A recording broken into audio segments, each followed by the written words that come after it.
അപ്പം ഗൈസ് എല്ലാവർക്കും എൻ്റെ പുതിയ വീഡിയോയിലേക്ക് സ്വാഗതം. അപ്പം നമ്മൾ എവിടെ വെച്ചിട്ടാണ് നിർത്തിയത്? ഇന്നലത്തെ ബാക്കി എപ്പിസോഡ് നമ്മൾ നീന്തക്കം പഠിച്ചതിനെ പറ്റിയിട്ട് പറഞ്ഞില്ലേ, അതിൻ്റെ അവിടെ വെച്ചിട്ടല്ലേ നമ്മൾ നിർത്തിയത്. അങ്ങനെ എന്നെ നീന്തക്കം പഠിപ്പിച്ചെന്ന കഥ ഞാൻ പറഞ്ഞുതരാം കേട്ടോ. എൻ്റെ ഒരു കൂട്ടുകാരിയുണ്ട്, ഞങ്ങളെല്ലാവരും കൂടിയിട്ട് പോയതാണ് കേട്ടോ നീന്തക്കം പഠിക്കാൻ. പക്ഷെ ഓള് എന്നെ പഠിപ്പിച്ചത് എവിടുന്നാ?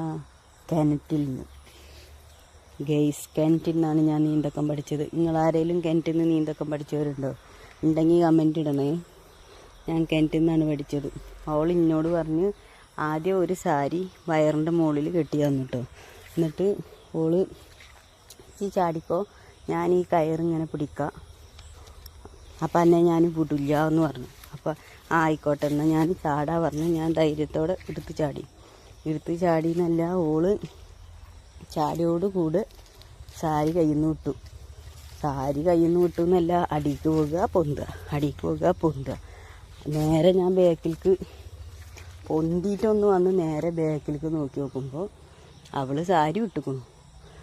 അപ്പം ഗൈസ്, ജീവരക്ഷപ്പെടാനുള്ള നെട്ടോട്ടത്തിൽ ഞാൻ എന്തൊക്കെയോ കാട്ടി, കയ്യും കാലിട്ടടിച്ച് കാലൊക്കെ പൊക്കി എന്തൊക്കെ ചെയ്തു. പക്ഷേ ഞാൻ അങ്ങനെ നീന്തി കരക്കെത്തി.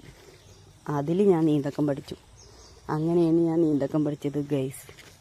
അവളിത് കേൾക്കണുണ്ടാണാവോ? അങ്ങനെയാണ് എൻ്റെ നീന്തക്ക കഥ.